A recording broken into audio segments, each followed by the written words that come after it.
Assalamu alaikum dear students. Our today's topic is measures for protecting ozone layer.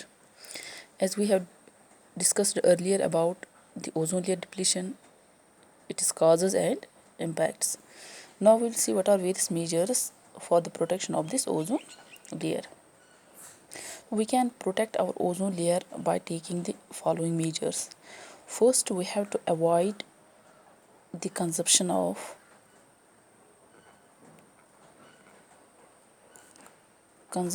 gases, those gases which are dangerous to this ozone layer.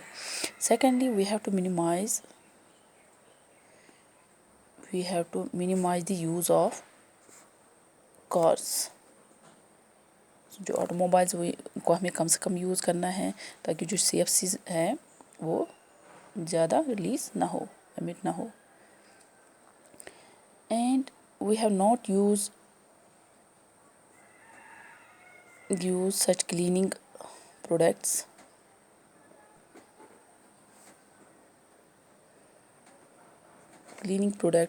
which are harmful to our environment and which are also harmful to us. And fourthly, we have to buy local products.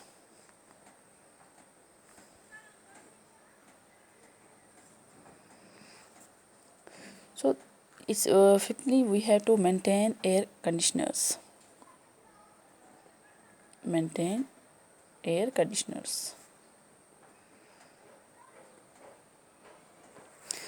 So ये measures हैं जो हमें लेने हैं कि in order to protect our ozone layer. So जो international committee है that have taken many efforts for the protection of this ozone layer. Now the important strategy which can help us in protecting this ozone layer, which can help in reducing especially the ODS. जो international committee है उन्होंने भी बहुत सारे efforts लिए हैं कि हम कैसे प्रोटेक्ट कर सकते हैं ओजोन लेयर को. जो उसमें से जो इम्पोर्टेंट स्ट्रेटेजी इसके लिए ली गई है that can help in reducing this ozone depleting substance. ODS here means the ozone depleting substance.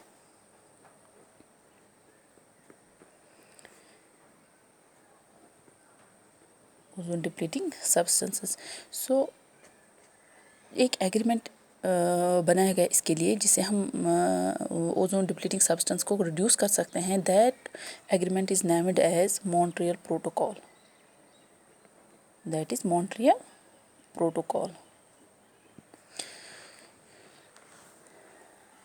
इससे पहले मॉन्ट्रियल प्रोटोकॉल से पहले एक कन्वेंशन साइन किया गया that is called Veena convention. इसके बारे मॉन्ट्रियल प्रोटोकॉल के बारे में भी हम अभी डिस्कस करेंगे.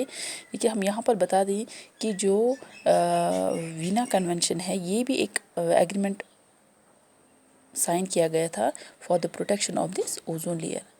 Veena convention here means this agreement, and this Vienna Convention, it was signed in 1985 and came into force in 1988. 1985 में साइन किया गया लेकिन ये जो लागू हुआ है दैट इट वाज एनफोर्स्ड इन 1988 में. And this Vienna convention it was signed for the protection of ozone layer. Generally हम बोलेंगे कि जो वीना कन्वेंशन बनाया गया ये प्रोटेक्शन करने ओजोन लेयर के प्रोटेक्शन के लिए एग्रीमेंट बनाया गया. And in this Vienna convention about 197 countries they have signed this convention. 197 countries and India is also one of the member. So in this Vienna Convention protocol is signed in जो Veena convention है इसी में ही एक protocol बनाया गया that is called this Montreal protocol. इसी Veena convention में एक ये प्रोटोकॉल बनाया गया, एक एग्रीमेंट बनाया गया है दैट इज़ मॉन्ट्रियल एग्रीमेंट और मॉन्ट्रियल प्रोटोकॉल. ये मॉन्ट्रियल प्रोटोकॉल जो है it is one of the Montreal जो है it is one of the place in Canada. कि कनाडा में एक प्लेस है तो उसी बेसिस पे इसका नाम मॉन्ट्रियल नाम रखा गया क्योंकि वहाँ पर ये साइन किया गया है मॉन्ट्रियल में. सो this Montreal protocol it is sine to control the ODS. यहाँ पर अभी हमने देखा कि जो वीना कन्वेंशन साइन किया गया है ना, वीना कन्वेंशन जो वीना एग्रीमेंट बनाया गया है, ये जनरली इसके लिए बनाया गया है कि प्रोटेक्शन करना है ओजोन लेयर को। बट ये जो मॉन्ट्रियल प्रोटोकॉल ये एग्रीमेंट बनाया गया, it is signed only to control this ODS. यहाँ पर खास करके कि जो ओडीएस है, ओजोन डिप्लीटिंग सब्सटेंसेस है, उनको कंट्रोल करना है, उनको रिड्यूस करना है। फॉर एग्जांपल हम लेंगे हेलोकार्बन्स है ना, हेलोकार्बन्स जैसे क्लोरीन है, ब्रोमीन, तो इनको रिड्यूस करना है।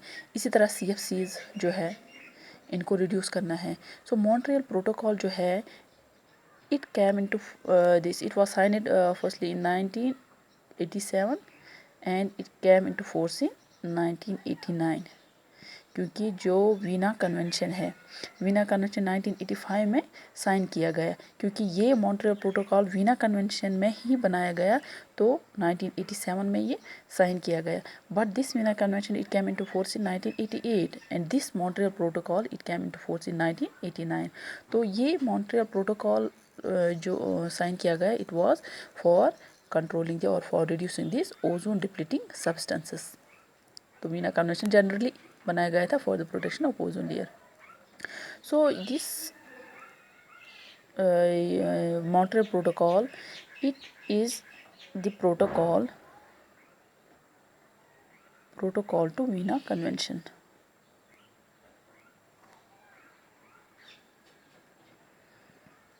Protocol to Vienna convention. So इसी के अंदर और एक एग्रीमेंट बनाया गया, दैट इज़ कॉल्ड, जो one of the most important agreement बनाया गया है हाल ही में ही, that is called the Kigali agreement. Kigali agreement. अब अभी आपने देखा कि वीना कन्वेंशन है, मॉन्ट्रियल प्रोटोकॉल है, यहाँ पर मेजर्स जो लिए गए हैं for the protection of ozone layer, firstly जो लिया गया था Vienna convention, that was generally to protect the ozone layer. ठीक है, उसी के अंदर एक प्रोटोकॉल बनाया गया, that is called Montreal protocol, जो कि एक जगह है कनाडा में, तो उसी बेस पे इसका नाम रखा गया मॉन्ट्रियल। जैसे कि आपने पढ़ा था जब हमने ये ग्रीन हाउस गैसेस ने जो मेजर्स लिए थे for the protection of this global, for reducing this global warming, तो वहाँ पर हमने क्योटो प्रोटोकॉल पढ़ा था। तो इसी तरह यहाँ पर एक मेजर लिया गया for the protection of this ozone layer, that is Montreal protocol. तो ये वीना कन्वेंशन में ही एक एग्रीमेंट बनाया गया था। तो इसी के अंदर और एक एग्रीमेंट बनाया गया, that is called Kigali agreement. ठीक है, रवांडा एक जगह है, रवांडा जो कि अफ्रीका में है। तो इस रवांडा में जो कि Kigali, it is the capital of this Rwanda, Kigali it is capital of Rwanda. तो यहाँ पर जो किगाली एग्रीमेंट साइन किया गया, it was signed in on 15 अक्टूबर 2016।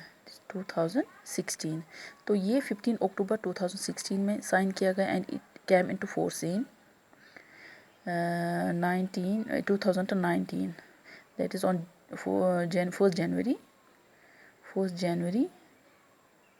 2019 में ये लागू हुआ है, ये किगाली एग्रीमेंट। सो यहाँ पर किगाली एग्रीमेंट में ये देखा गया कि जो CFCs हैं, क्योंकि CFCs हम मानते हैं it is also one of the green house gas, तो CFCs it was replaced by hydrofluorocarbons. So इससे वो ये क्योंकि जो CFCs है दैट डिप्लीट्स ओजोन, जो हाइड्रोफ्लोरोकार्बन्स है it doesn't डिप्लीट्स this ozone.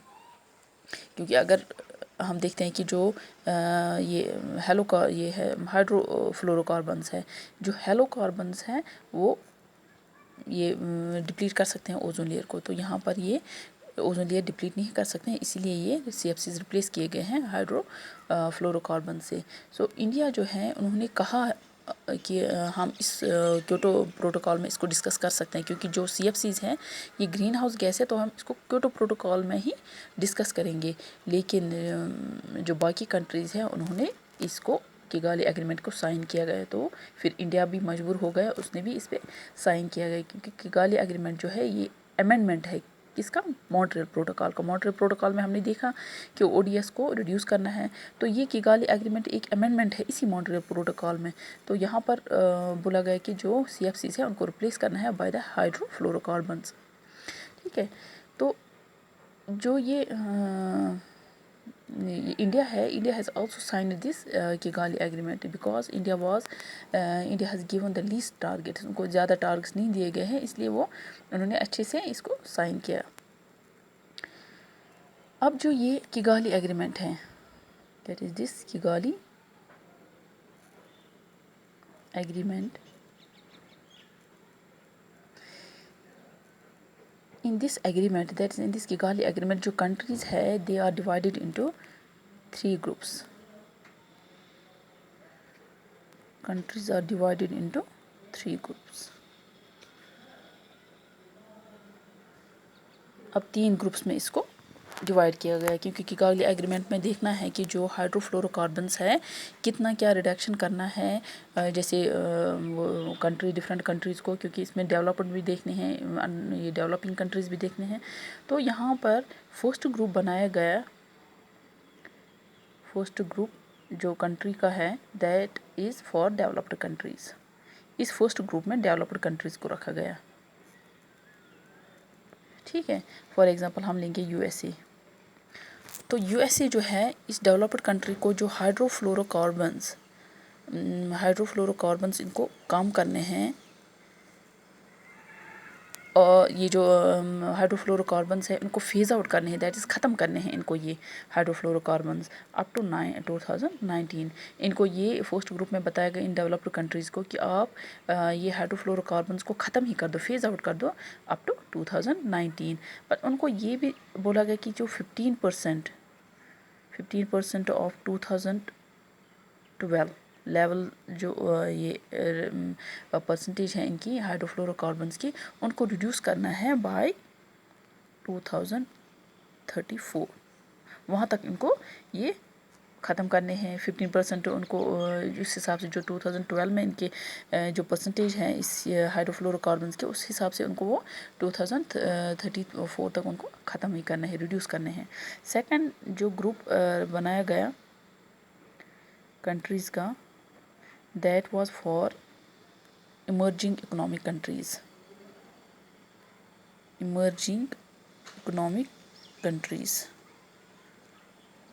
That means जिनकी इकोनॉमिक ग्रोथ जो है डे बाई डे वो इंक्रीज़ ही हो रही है।